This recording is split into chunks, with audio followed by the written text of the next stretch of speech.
Capítulo 20.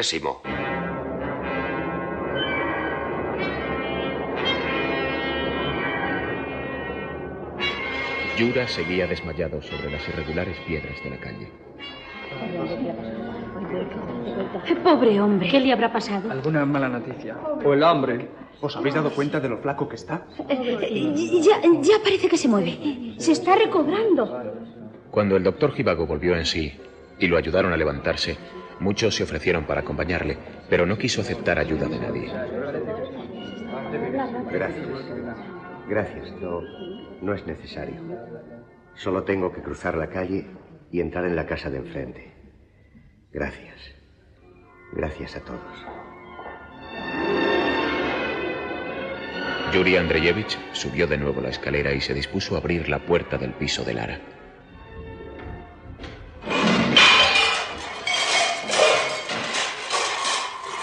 El ruido de la puerta al abrirse provocó una conmoción. El piso, desierto por la ausencia de sus inquilinos, lo acogió con un espantoso estrépito de latas derribadas. Las ratas se lanzaban al suelo asustadas y huían precipitadamente.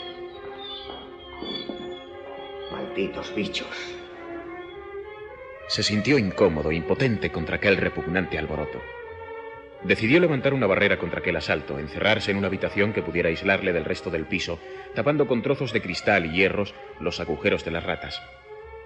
Dejó atrás una pieza oscura que servía de paso y se encontró en una habitación iluminada por las ventanas que daban a la calle frente a la casa de las estatuas. Malditas, también aquí. ¿Por qué no se ocupará el Soviet de Yuriatin de acabar con las ratas? Por lo menos sería una medida justa. Liquidaría una clase propietaria, la única que debe quedar. Se sentó en un desvencijado sofá y echó una mirada a la calle. La luz, dentro y fuera de la casa, era la misma, la joven e inestable luz crepuscular de la primavera precoz. La afinidad entre ambas luces era tal que la habitación parecía fundirse con la calle. Había una única diferencia. En la alcoba de Lara, donde él se encontraba, hacía más frío que en el exterior.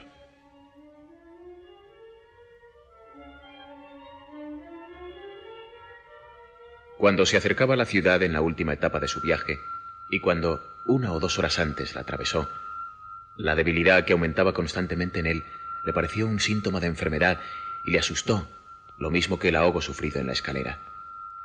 Mas ahora, sin motivo, la uniformidad de la luz en la calle y en la casa lo llenaba de alegría.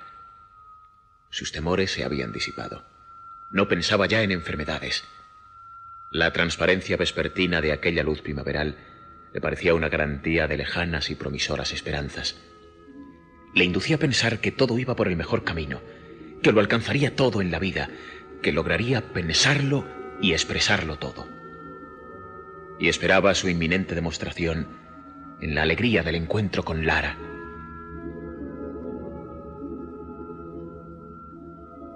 No puedo quedarme aquí tal como estoy. Asustaría a Lara y a la niña. Tengo que cortarme el pelo, afeitarme, presentar un aspecto más decente. ¿Pero a dónde ir? He visto que las barberías están cerradas y no tengo navaja. Hubiera podido utilizar unas tijeras si las hubiese encontrado en la casa. Buscó en el tocador de Lara con una prisa impaciente y acaso precisamente por eso no consiguió encontrarlas. De pronto recordó que en la calle Malaya Spasskaya hubo en otro tiempo un taller de modistas. Si funciona todavía el obrador y llego antes de que cierren, puedo pedirle las tijeras a la oficiala.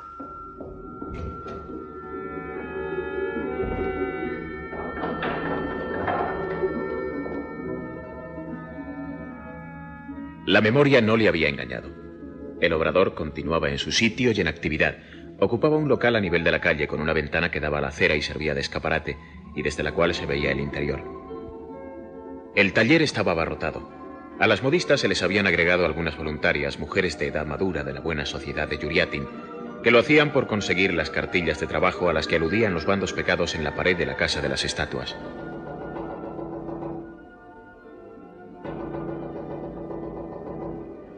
Como su voz no podía oírse a través del cristal, intentó hacerse entender vocalizando mucho las palabras y ayudándose por señas.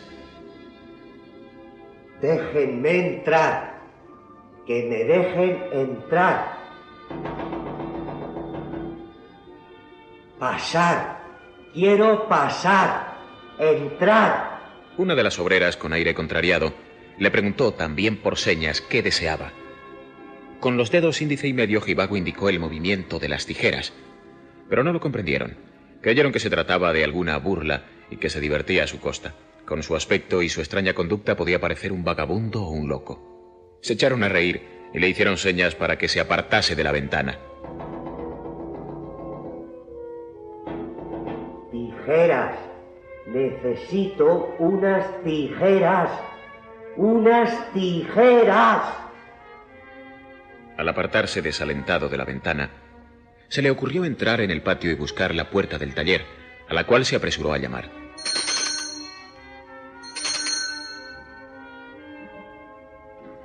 Abrió la puerta a una costurera de mediana edad, de rostro moreno, vestida de oscuro, muy severa, tal vez la directora del obrador. ¿Por qué no se larga de aquí? ¡Qué calamidad! Vamos, diga enseguida lo que quiere. No tenemos tiempo que perder. Confeccionamos ropa para el ejército. ¿No lo ha visto mientras husmeaba por la ventana? ¡Vamos, despache! Necesito unas tijeras. No se sorprenda. Quisiera pedirle que me las prestara un momento. Me cortaría el pelo y la barba aquí, delante de ustedes, y se lo agradeceré infinito. ¿Cómo dice usted? Vengo de muy lejos. Acabo de llegar a la ciudad. Quería cortarme el pelo, pero no hay abierta ninguna barbería. Pensé hacerlo por mi cuenta, pero no tengo tijeras ni navaja. Bueno, yo le cortaré el pelo. Pero le advierto que si tiene otra cosa metida en la cabeza, cualquier idea retorcida, si quiere cambiar de aspecto por algún motivo de orden político para que no le reconozcan, no insista. No queremos jugarnos el pellejo por usted. Lo denunciaremos a quien corresponda. No son momentos para estas cosas. Sí, claro, lo comprendo. Pase. La modista le hizo entrar y le condujo a una pequeña habitación contigua, no mayor que un trastero, y momentos después estaba sentado como en una peluquería, envuelto en un lienzo blanco ceñido al cuello. Espere un minuto. La mujer se alejó para ir en busca de sus instrumentos, y al poco rato volvió provista de unas tijeras, un peine, una maquinilla para cortar el pelo y una navaja de afeitar. Yo he hecho de todo en la vida, incluso de peluquera. Le extraña, ¿eh? Durante la guerra, cuando era enfermera, aprendí a cortar el pelo y a afeitar. Empecemos por cortar la barba con las tijeras. Luego le pasaremos la navaja. Por favor, recórteme también el pelo. Lo intentaremos. Yo diría que es usted un intelectual. Y sin embargo, finge usted no saber. Ahora no se cuenta ya por semanas, sino por décadas. Hoy es 17 y los barberos hacen fiesta a las décadas terminadas en 7. Cualquiera diría que no está enterado. En efecto, no sabía una palabra. ¿Por qué había de fingir? He dicho que vengo de muy lejos. No soy de aquí. Ay, estése quieto, no se mueva. Podría cortarle. De manera que es usted forastero. ¿Cómo se las ha arreglado para llegar? ¿Andando? ¿Por la carretera? En parte por la carretera y en parte siguiendo la línea del ferrocarril. Si hubiese visto los trenes. Hay muchísimos bajo la nieve, de toda clase. De lujo, especiales. Perfecto. Ya falta poco. Ahora cortaremos por aquí y habremos terminado. ¿Motivos de familia? No, por asuntos de la antigua asociación de las compañías de crédito. Soy inspector. Me han enviado en viaje de inspección al quinto infierno. Me quedé bloqueado en la Siberia Oriental. No era posible retroceder, no había ningún tren. Tuve que decidirme a venir a pie. He estado caminando durante mes y medio.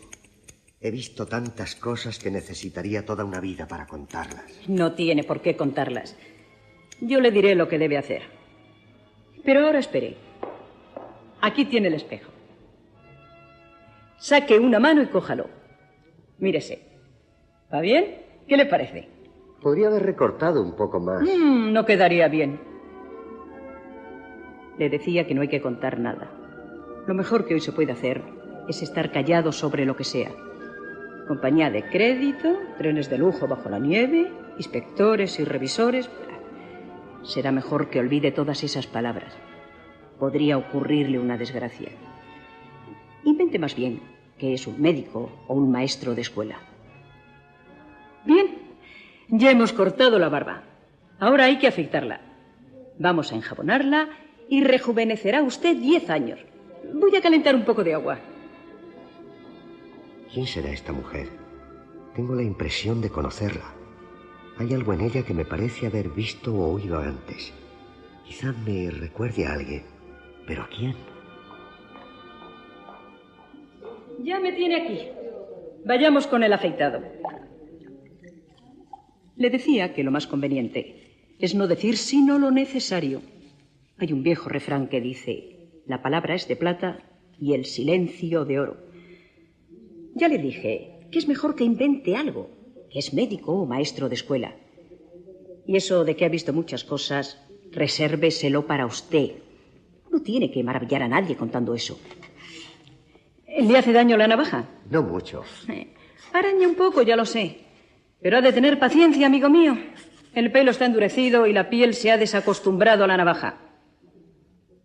Como le decía, no tiene que maravillar a nadie contando sus aventuras. La gente ya está harta. Hemos tenido que tragarnos las lágrimas. ¿Qué no habrá sucedido aquí bajo los blancos? Robos, asesinatos, deportaciones. Cazaban a la gente como si fueran conejos.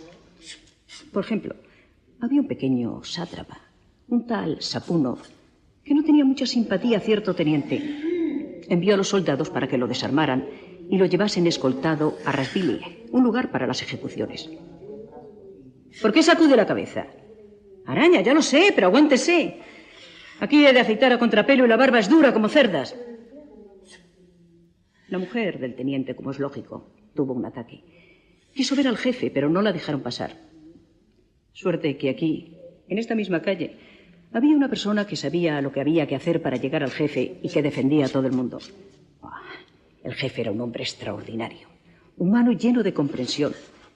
El general Galiulin. Habla de Lara, no cabe duda. Sin embargo, como ella dice, será mejor que me calle.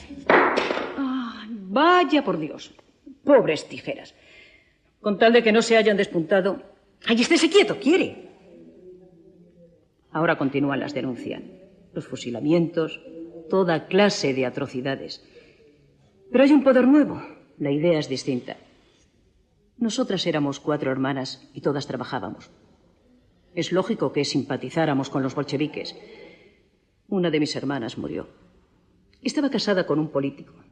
Su marido estaba aquí, al frente de una fábrica. Su hijo, mi sobrino, es el jefe de los insurrectos en el campo. Un hombre famoso, digámoslo así. Ah, es la tía de Litka Berkievich, la cuñada de Mikulitsin, peluquera, modista, guardavías, conocedora de toda clase de oficios. Pero será mejor que continúe callado. Mi sobrino tenía desde niño simpatía por el pueblo. Creció al lado de su padre, en las fábricas de Bariquino. ¿No he oído hablar de ellas? ¡Oh, estúpida de mí! He afeitado media barbilla y me falta todavía la otra mitad. Esto me pasa por ponerme a charlar. ¿Por qué no me lo ha advertido usted? Ahora el jabón se le ha secado en la cara. Iré a calentar más agua. Esta ya está fría. Me explico la afición a hablar de Litka Berkievich. Apostaría que esta buena mujer tampoco debe dejar dormir a quien esté a su lado. Póngase un poco más erguido y échese hacia atrás. Así. ¿Bariquino no es un lugar perdido en el bosque, donde nunca sucede nada? Sí, más o menos es eso. Pero le dirá usted que ese rincón perdido en el bosque se ha visto en peor situación que nosotros. Aguarde un momento, haga el favor. ¡Irma! ¡Irma! No se os ocurra marcharos sin acabar hasta la última chaqueta. ¿Me oye? Sí. Pues contesta, mujer. Está bien. Por Bariquino pasaron ciertas bandas que ni siquiera sabemos quiénes eran. No hablaban como nosotros. Casa por casa sacaron a los habitantes y los fusilaron. Y todo sin decir palabra. Los cadáveres quedaron tirados sobre la nieve. Ocurrió en invierno, ¿sabe? Ay, pero ¿por qué se mueve tanto? ¿No ve que le puedo cortar el pescuezo con la navaja? Dijo usted que su cuñado vivía en Bariquino. ¿Tampoco él pudo escapar de esos horrores? Sí, Dios es misericordioso. Él y su mujer se fueron a tiempo. Su nueva mujer, la segunda. No sé dónde paran, pero estoy segura de que se han salvado. Oiga, ¿sabe que esto está quedando muy bien? No es usted un hombre guapo, pero sí interesante, lo que es todavía mejor. ¿Quiere estarse quieto? No le halagaré más si eso le molesta. Como le decía, estoy segura de que se han salvado. Además, allí en los últimos tiempos se establecieron otras personas. Una familia de Moscú, forasteros. Ellos ya se habían ido antes. El más joven de los hombres era un médico que desapareció sin dejar rastro. Bueno, eso decían para que la familia no sufriera. El otro hombre, el de más edad, fue llamado a Moscú. Era profesor de agronomía. Tengo entendido que lo llamó el gobierno. Pasaron por Yuriatin. Eran 5 personas. El profesor, su hija, 2 pequeños, uno todavía de pañales y una jovencita. Por amor de Dios, no mueva usted tanto la cabeza. Están en Moscú.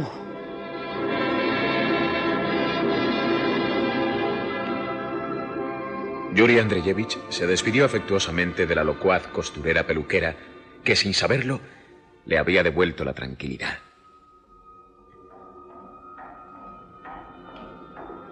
En Moscú. Se han salvado. Están en Moscú. En Moscú. A cada paso, a medida que subía por tercera vez los escalones de hierro fundido, oía resonar en su corazón estas palabras. En Moscú. En Moscú.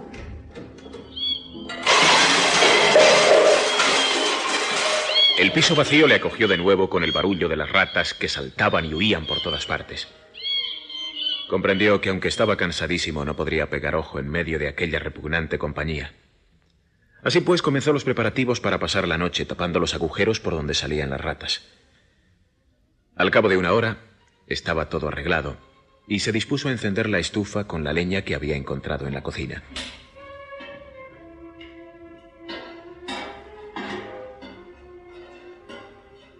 Con 2 haces habrá bastante. Suerte que Lara dejó una buena provisión. Mientras colocaba los tacos de madera, descubrió en uno de ellos una marca que reconoció con estupor. K y D. Las iniciales con que en los tiempos de Krueger se marcaban los troncos en Bariquino, cuando las fábricas vendían la madera sobrante. Sandeviatov se abastecía de leña gracias a Mikulitsin, que tenía enormes depósitos. Esto significa que Sandeviatov conoce a Lara y la ayuda. El descubrimiento realizado fue como una puñalada en el corazón de Jivago. Ya antes le molestaba la ayuda de Anfin Efimovich y ahora el disgusto de tener que estarle agradecido se complicaba con una sensación muy rara.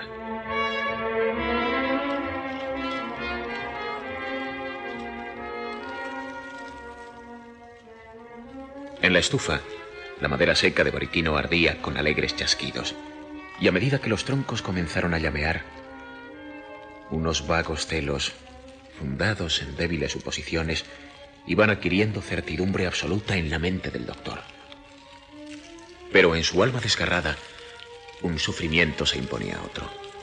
Sin esfuerzo alguno por su parte, sus pensamientos saltaban de un tema a otro. La ansiedad por los suyos, que lo atormentaba con renovada violencia, atenuó momentáneamente la angustia de los celos. De manera que estáis en Moscú, queridos todos. Volvieron a hacer, y esta vez sin mí, el largo viaje. ¿Cómo viajasteis? ¿Qué misión es la de Alejandro Alejandrovich? ¿Acaso una invitación de la academia para reanudar la enseñanza? ¿Qué habéis encontrado en casa? ¿Existirá todavía nuestra casa? Oh, Señor, qué sufrimiento y qué ansiedad. Oh, no pensar, no pensar. Mis pensamientos se confunden. ¿Qué me pasa, Tonia? Tengo miedo de ponerme enfermo. ¿Qué será de mí, de todos vosotros? Tonia, Toneska, Sashenka, Alejandro. ¿Por qué la vida os lleva siempre lejos de mí? ¿Por qué hemos de estar siempre separados? No importa. Lucharé hasta encontraros de nuevo. Pronto nos reuniremos, ¿verdad? Iré a reunirme con vosotros a pie si no puedo ir de otra manera. Todo se arreglará, ¿verdad?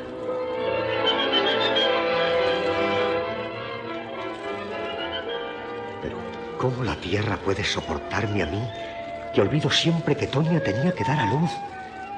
Ya lo habrá hecho. No es la primera vez que lo olvido.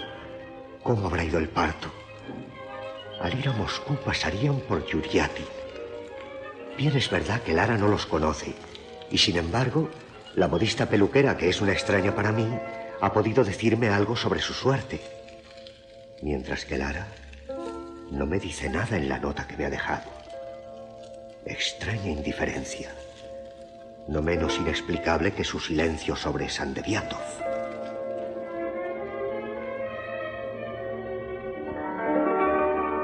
Con mirada más atenta, Jivago examinó las paredes de la alcoba. Sabía que de todas aquellas cosas ninguna pertenecía a Lara y que los muebles de los desconocidos dueños de la casa habían desaparecido y no podían en modo alguno expresar sus gustos. A pesar de todo, se sintió repentinamente a disgusto entre aquellos hombres y mujeres que lo miraban desde las grandes y sucias fotografías colgadas de las paredes. Se sintió extraño, intruso en aquella estancia. Imbécil de mí. ¿Cuántas veces he recordado esta casa? ¿Cuánto la he echado de menos? Había entrado en aquella alcoba, no como si entrara en una habitación, sino como si entrase en su nostalgia por Lara. ¿Acaso viven? ¿Se comportan y expresan de este modo los hombres fuertes y seguros de sí mismos, como Sandeviatov, los verdaderos hombres? ¿Por qué Lara había de preferir mi falta de carácter y el absurdo y oscuro lenguaje de mi adoración? Pero, ¿qué es Lara para mí? Para la pregunta que acababa de formularse Yuri Andreyevich, siempre tenía respuesta. La tarde otoñal, las voces de los niños que jugaban en el patio como para demostrar que allí palpitaba la vida. Aquel espacio era Rusia, su incomparable y gloriosa madre, cuyo nombre resonaba más allá de los mares, mártir, terca y extravagante, exaltada, creada por Dios, con sus hallazgos siempre grandiosos y fatales, y siempre imprevisibles. Qué dulce es existir, qué dulce y maravilloso es estar en el mundo, llamarla vida. Todo esto era Lara para Jivago. No era posible hablar con estas cosas, pero ella era su símbolo, su expresión, el don del oído y de la palabra dados a los elementos mudos de la existencia. No es verdad. No es verdad lo que he pensado de ella en un momento de duda, de celos. Todo es perfecto, irreprochable en ella. Todo. Lágrimas de arrepentimiento le nublaron la vista. Abrió la portezuela de la estufa y hurgó con el atizador. Rechazó las brasas y reunió delante, allí donde el tiro era más fuerte, los tizones que no habían acabado de arder, y dejó la portezuela abierta un instante. Le causaba un vivo placer sentir en la cara y las manos el calor y la luz. El móvil reflejo de las llamas le devolvió definitivamente el dominio de sí mismo. En aquel momento añoraba a Lara con toda su alma y deseaba con todas las fuerzas de su ser algo que tangiblemente le llegase de ella. Sacó del bolsillo la sobada carta. La sacó doblada por el lado opuesto al que había leído. Y solo entonces se dio cuenta de que el papel estaba escrito también por el dorso. Lo acercó a la luz danzante de las llamas y leyó. Supongo que tendrás noticias de tu familia. Está en Moscú. Tonia ha tenido una niña. Seguían algunas líneas tachadas y más adelante continuaba. He tachado lo anterior porque había escrito una tontería. Ya hablaremos de todo esto. Tengo prisa y voy a buscar un caballo. No sé cómo me las arreglaré si no lo encuentro. Será una complicación para Katenka. Habrá ido a pedirle un caballo a Sandeviatov y si se ha marchado significa que lo consiguió. Si no hubiese tenido la conciencia tranquila, no me habría hablado de ello.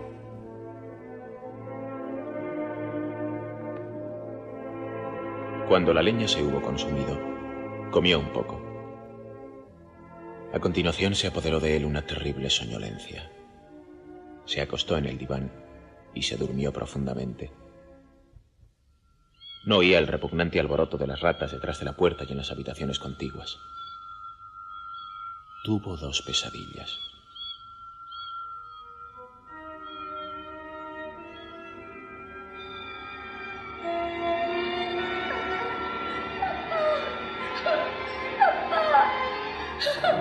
Hallábase en oscuro, en una habitación ante una puerta de cristales cerrada con llave, de la que, para estar más seguro de que no se abriera, tiraba hacia sí, agarrando con fuerza el tirador.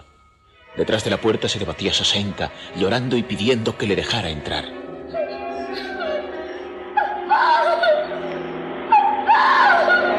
Detrás del niño caía fragorosamente una cascada que acaso procedía de una enorme cañería rota, cosa frecuente en aquella época, que se precipitaba locamente en el vacío y la oscuridad.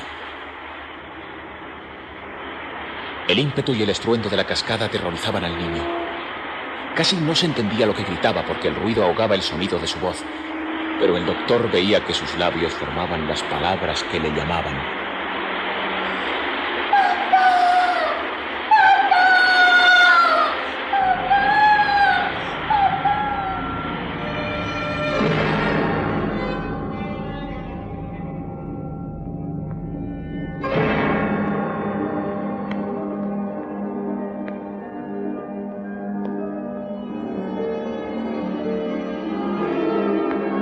Acaban ustedes de escuchar el capítulo 20 de Doctor Zhivago, original de Boris Pasternak, en versión libre de Consuelo Reyes Torrent. Ha sido interpretado por la Compañía de Actores de Radio Nacional de España, con arreglo al siguiente reparto: Yura, Anastasio Alemán; Glafira, Lola Villaespesa; Lara, Aurora Vicente; Niño, Maribel Sánchez. Actuando como narrador, José María del Río. Montaje musical, Francisco Medina. Efectos especiales, Bernardo Mingo y Pastor Pons. Control y registro de sonido, José Fernando González y Francisco García. Dirección y realización, Narciso Ibáñez Menta.